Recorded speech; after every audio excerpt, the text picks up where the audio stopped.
একটা multi socket নিয়ে আসতে পারেন না সবাই। আপনাদের যে মানে আরডিও এক্সপেরিমেন্টে কি ছিল? Voltage regulation. So voltage regulation কিভাবে হয়?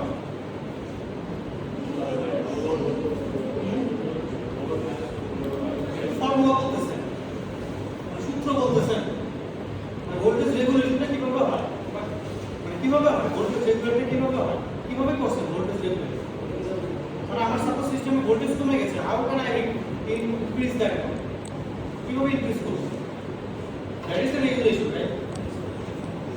ভোল্টেজ বাড়ছে কমছে এটাকে আবার ওই জায়গায় নিয়ে আসে, দ্যাট ইজ দ্য রেগুলেশন। তো আপনি যদি ভোল্টেজ রেগুলেটর না ভোল্টেজ না ভোল্টেজ সাপোজ আমি কম পাইলাম, ভোল্টেজ রেগুলেশন কম, হোয়াট ইজ মাই অ্যাকশন? আমার অ্যাকশনটা কি হবে? How to improve that? Loss কম হয়, লস কম হয়, লস কমাই দেবে। ভোল্টেজ রেগুলেশনের সাথে লস কোন রেগুলেটর আছে?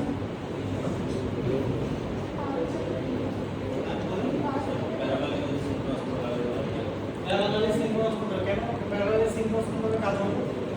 স্যার ওটা ল্যাগিং থাকলে লিডিং করে দেবে পাওয়ার ফ্যাক্টর।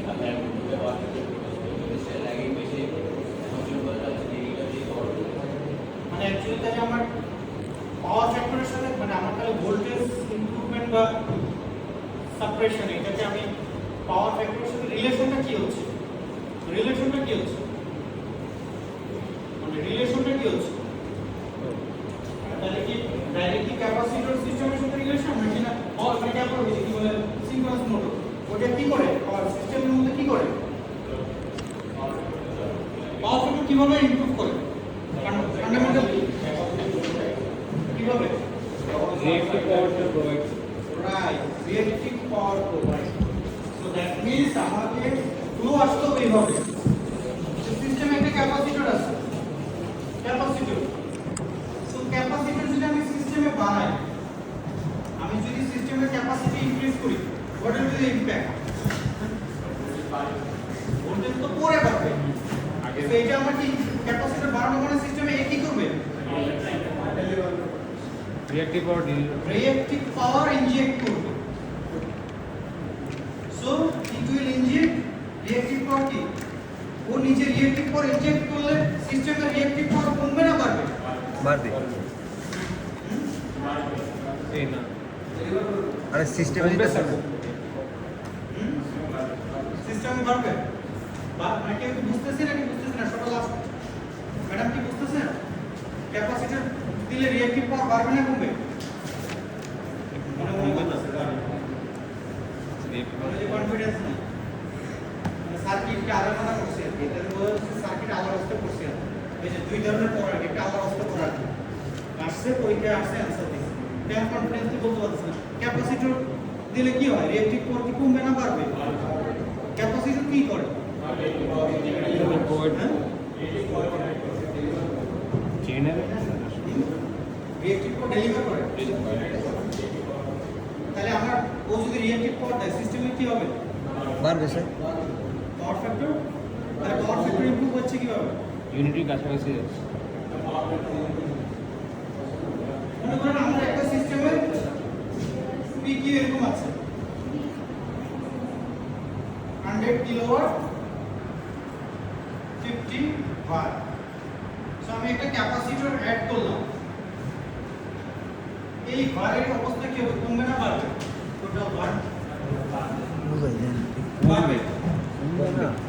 রিঅ্যাক্টিভ পাওয়ারকে জিরো করে বাড়বে না কমবে? কমবে স্যার, কমবে কারা বাড়বে কারা? কমবে sir.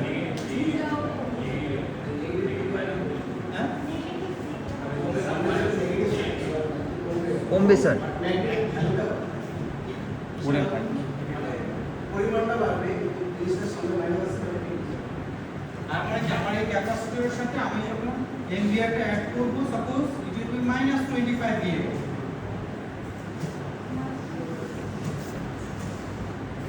So which will result in less Decrease. reactive power. So less reactive power দিলে কি পাওয়ার ফ্যাক্টর আমার ইমপ্রুভ হয়ে যাবে। তাহলে কি ভোল্ট, সো আমি কি জানলাম এই যে ক্যাপাসিটরের সাথে রিঅ্যাক্টিভ পাওয়ারের সম্পর্ক, এই রিঅ্যাক্টিভ পাওয়ারের সাথে কি সম্পর্ক? পাওয়ার ফ্যাক্টর মানে এই যে রিঅ্যাক্টিভ পাওয়ার বা এটার সাথে তো পাওয়ার ফ্যাক্টর। স্যার এখানে কিউ এর সাথে উপরে দিকে চিহ্ন দিয়েছি এ সি এ কিউ বাড়বে, টোটাল কিউ তো কমবে, সিস্টেমের কিউ টোটাল সিস্টেমের কিউ কমবে। এটা হচ্ছে এ মানে হচ্ছে একটা কিউ, সে একটা কিউ দিবে আর সেটা বলছে রিঅ্যাক্টিভ পাওয়ার দিবে, আর রিঅ্যাক্টিভ পাওয়ার দিয়ে কি টোটালটাকে সে মিনিমাইজ করবে। তাহলে কি আমার টোটাল কিউ কমে যাবে, which will increase the power factor. And এটার সাথে কার রিলেশন? এটার সাথে কার রিলেশন? সিস্টেমের স্যার। সিস্টেমের ভোল্টেজ। এটা পড়ছি না আমরা? জি স্যার। ঠাকুর তো পড়ানো কথা। So that's why reactive power is directly proportional with the voltage magnitude. So transmission line কি করছেন? এই যে একটা মনে করেন ট্রান্সমিশন লাইন। So আমার কি এই পাশে ভোল্টেজ এবং এই পাশে ভোল্টেজ। So আমার এখানে VA এখানে VB। So যখন আমি দেখছি যে VA এবং VB আমরা কি করছিলাম? ভোল্টেজ রেগুলেশন কিভাবে ক্যালকুলেট করছিলাম? নো লোড মাইনাস তাহলে এখানে ফর্মুলা কি হবে? এই ট্রান্সমিশন লাইনের ক্ষেত্রে VA minus VB. VA minus VB divided by VA। তো সাপোজ এখন আমার এখানে ভোল্টেজ রেগুলেশন কম আসলো, কম VA আসলে হচ্ছে কি নো বোঝায়? VB হচ্ছে ফুল মানে এটা কম আসবে Divided কি by মনে হয়? VB তে কম আসবে। স্যার VB তে কম আসবে। Right, this is my No load. sending end, this is my receiving end. So আমার কি এই যে এখানে যেহেতু ট্রান্সমিশন লাইনটা অনেক সময় লং হয়ে যায়, তো আমার কি এর মধ্যে একটা ইম্পিডেন্স আছে না? জি স্যার। সো কারেন্ট ফ্লো হলে কি এখানে কি ওই ইম্পিডেন্সের এগেইনস্টে কি ভোল্টেজ ড্রপ হবে না? সো ভোল্টেজ ড্রপ হলে এখানে আমি 10 ভোল্ট হলে এখানে কি 10 ভোল্ট পাবো? না স্যার কম পাবো। সাপোজ এখানে যদি আমি 9 ভোল্ট পাই তাহলে তো আমার 10% 10% রেজোলিউশন লস হয়ে গেল। সো আমার এখানে যে কম্পোনেন্টগুলো কানেক্টেড আছে ও তো একটা স্পেসিফিক ভোল্টেজের জন্য ডিজাইন করা আছে। সো যখন আমি এখান থেকে পাঠাইতে পারতেছি না এত ভোল্টেজ তাহলে কি আমার দেরি কেন বেশি না? সো এই যে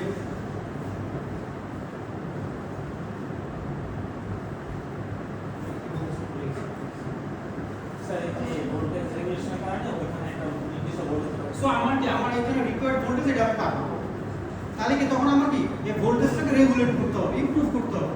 তো ইমপ্রুভ করার জন্য আমি কি করি? তখন কি যে এখানে ক্যাপাসিটর ব্যাংক লাগাই, সিনক্রোনাস Motor. কন্ডেন্সার লাগাই, মাল্টিপল সিস্টেম আছে। মানে অ্যাজ এ ইঞ্জিনিয়ার হিসেবে কিন্তু আপনাকে এগুলোই করতে হবে। ওই যে আমরা ইয়াতে দেখি যে ইন্ডাস্ট্রি বা এগুলোতে পিএফআই প্যানেল অ্যাড করে পাওয়ার Power ফ্যাক্টর। factor অ্যাকচুয়ালি এটা কি এই কাজটাকে এক একজন এক এক ভাবে বলে। কেউ এটাকে পিএফআই বলে, কেউ ভোল্টেজ রেগুলেটর, যে ট্রান্সমিশন সাইডে আছে সে এটাকে বলবে ভোল্টেজ রেগুলেশন, যে আবার ইন্ডাস্ট্রি নিচে কনজিউমার সাইডে আছে সে বলবে যে পাওয়ার ফ্যাক্টর ইমপ্রুভমেন্ট। অ্যাকচুয়ালি সবাই একই পারপাসই সার্ভ করতেছে, বাট বিভিন্ন নামে চলতেছে অ্যাট দ্য এন্ড। কারণ ওই কনজিউমার এখানে ও এখানে পাওয়ার ফ্যাক্টর কমে গেলে ওকে জরিমানা করবে, কারণ ও যদি বেশি রিঅ্যাক্টিভ পাওয়ার কনজিউম করে ফেলে। কারণ আমি ওই বলছিলাম যে আমার সিনক্রোনাস জেনারেটর কি প্রোডিউস করবে, সিনক্রোনাস একটা সিনক্রোনাস জেনারেটরের রেটিং কিভাবে লেখা থাকে? মনে করেন একটা সিনক্রোনাস জেনারেটর রেটিং লেখা আছে 100 MVA অথবা kVA। সো এটাকে আমি kVA কে PQ দিয়ে কিভাবে লিখতে পারি?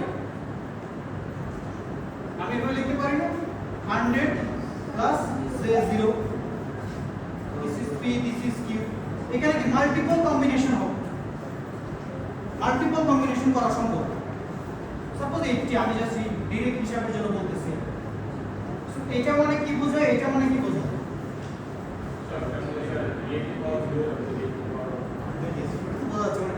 ফিজিক্যাল কনসিকুয়েন্সে কি বুঝতেছি? স্যার রিঅ্যাক্টিভ মোটরটা পাওয়ার ম্যাগনেটাইজ করতে 20 জুল মানে 20 কিলো ভোল্ট খরচ হচ্ছে, মানে 20 কিলো বার খরচ হচ্ছে। উপরটাতে পাওয়ার ম্যাক্সিমাম আর উপরে ম্যাক্সিমাম কত? পাওয়ার ফ্যাক্টর ম্যাক্সিমাম কত? 1 One. So this is operated in unity power factor. Power factor is unity 1. But এখানে কিন্তু unity power factor না। তো কমে গেছে। So এখন আমার এই জেনারেটরটাকে যে আমি যে ফুয়েল দিয়ে চালাবো, so আমি কি চাইবো যে আমার সিস্টেমের জন্য অ্যাকচুয়াল কাজ করে কি রিয়েল পাওয়ার না রিঅ্যাক্টিভ পাওয়ার? Real power. আমি কি জেনারেটর থেকে রিয়েল পাওয়ার বেশি চাইবো নাকি রিঅ্যাক্টিভ পাওয়ার বেশি চাইবো? Real power. কারণ এইটার জন্য তো আমি ফুয়েল খরচ হচ্ছে আমার, এটার জন্য তো আমার ফুয়েল খরচ হচ্ছে। তো আমি যদি ওই ফুয়েল খরচ করে যে রিঅ্যাক্টিভ পাওয়ার প্রোডিউস করি তাহলে তো আমার দিই, আমি কি রিয়েক্টিভ পাওয়ার জন্য দিই না রিয়েক্ট পাওয়ার জন্য দিই? এরপর তো রিয়েক্টিভ পাওয়ার তো বিল কেউ দেয় না।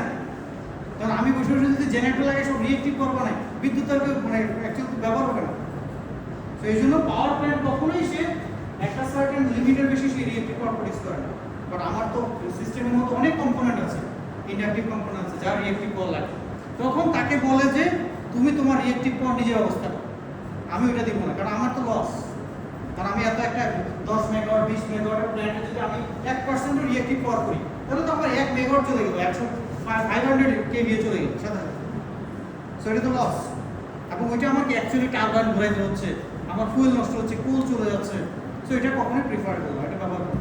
ওই কারণেই এই যে ক্যাপাসিটর ব্যাংক, সিনক্রোনাস কন্ডেন্সার সবাই যার যারটা করে দেয়। এই জন্যই যখন বাসা বাড়িতে সবাইকে বলে দেয় যে আপনার পাওয়ার ফ্যাক্টর 0.95 এর নিচে হইলে আপনাকে জরিমানা করা হবে। মানে 0.95 হলে আমি যদি সহজ ভাষায় বলি তাহলে কি এখানে কি আমার রিয়েক্টিভ পাওয়ার রিয়েল পাওয়ার হচ্ছে 95 আর রিয়েক্টিভ পাওয়ার 5 সাপোজ। সো তুমি যদি এর বেশি যদি রিয়েক্টিভ পাওয়ার নাও তাহলে কি ওইটাকে সিস্টেম থেকে জেনারেট করতে হবে। কারণ আমার তো সিনক্রোনাস জেনারেটর ডাইনামিক্যালি অ্যাডজাস্ট হয়ে যাবে। তুমি যদি ডিমান্ড দাও ও কিন্তু অটোমেটিক্যালি রিয়েক্টিভ পাওয়ার জেনারেট করে দেবে। সো ওকে যাতে বেশি জেনারেট করতে না হয় এজন্য তোমাকে মনিটর করতে। তুমি যদি এর বেশি জেনারেট নিয়ে নাও তাহলে এর বেশি জানিছো তার জন্য তোমার ডাবল জরিমানা হবে। কারণ এটা আমার কাছে কন্ট্রোল, আমি তো ব্লক করে দিতে পারবো না। আমি কি বুঝতে পারছি এবার? এখন আমরা আজকে দেখলাম কি সি ক্যাপাসিটর দিয়ে আমার এই রিঅ্যাক্টিভ পাওয়ার যে ইনপুট বা ভোল্টেজ রেগুলেশনটা আমরা দেখলাম। কারণ আমরা এটা আসলে সিমুলিক মডেলের মাধ্যমে দেখবো আসলে কিভাবে রিঅ্যাক্টিভ পাওয়ার বা পাওয়ার ফ্যাক্টর ইমপ্রুভ হচ্ছে ক্যাপাসিটর দিয়ে। আমরা এটা দেখব, ঠিক আছে? তো এটা কিন্তু খুবই সিম্পল স্যার, ওই ক্লাসে দেওয়া মাত্র ওরা নিজেরাই করে ফেলছে। আমার অত সিম্পল হয় না, এটা খুবই সিম্পল। আমরা সিঙ্গেল ফেজ আমি ক্লাসে আমরা দেখবো, বাট ট্রান্সমিশনটা আপনারা করবেন, 3 ফেজটা আপনারা করবেন। সো মনে করেন একটা সিম্পল, হ্যাঁ বলেন স্যার পাওয়ার ফ্যাক্টরটা স্যার ওই সরকারের যে লাইনটা ডিপিডিসি বা ডেসকো তাদের পক্ষ থেকে আসে না, মানে তাদের হচ্ছে একটা পাওয়ার ফ্যাক্টর থাকে ওইটার উপরে ভিত্তি করে হচ্ছে পাওয়ারটা আমরা এরকম না। হ্যাঁ তাহলে স্যার তুমি যদি লোড বেশি ইলেকট্রিক পাওয়ার লাগাই দাও, ইলেকট্রিক লোড বেশি লাগাই দাও, পাওয়ার ফ্যাক্টর কমে যাবে না? এটা তো ও ধরে রাখতে পারবে না পাওয়ার ফ্যাক্টর, আমার সিস্টেম কি ও ধরে রাখতে পারবে? তুমি যদি মনে করো এটা আমার বাসা লোড, মানে একটা সার্কিট চিন্তা করো, এটা ভোল্টেজ সাপোজ এখানে রেজিস্ট্যান্স আছে। সো এখন মনে করো পাওয়ার ফ্যাক্টর আছে মনে করো 0.95। সো আমি যদি এখানে একটা ইন্ডাকটিভ অ্যাড করি আমার কি 95 থাকবে না বাড়বে? স্যার কমবে স্যার, 1 থেকে কমে যাবে। তাহলে কি মনে করো 0.93, তাহলে কি সে আমাকে জরিমানা করবে? স্যার মেশিন মানে যে কোনো মেশিন যদি আমি ব্যবহার করি বাসার মধ্যে ওইটা মেশিনটা আমার ইন্ডাকটিভ না, তো পাওয়ার ফ্যাক্টর কমে যাবে। তো কমে গেলে কি আমাকে একটু 0.95 রাখতে বলছে সে। তখন কি কমে যাওয়ার জন্য এই মেশিনের জন্য যে পরিমাণ আমার রিঅ্যাক্টিভ পাওয়ার দরকার ওইটা আমার আলাদা এরকম এখানে একটা আমার একটা আরেকটা ক্যাপাসিটর ব্যাংক আনতে ব্যবহার করতে হবে, যাতে আমার টোটাল পাওয়ার ফ্যাক্টর তখন ওইটা নিচে না যায়। জরিমানা দিতে হবে আপনার থেকে অবশ্যই জরিমানা করে, এটা তো মানে জরিমানা করে লেখা থাকে, এটা জন্য ভালো বিভিন্ন চার্জ। এখন ওই যে আমরা একটা সার্কিট দেখবো,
এবি পয়েন্টে আমি পাওয়ার ফ্যাক্টর বের করতে বলছি। সবাই তারা থেকে ড্রয়িং করা শুরু করেন, ডিজাইন করা শুরু করেন।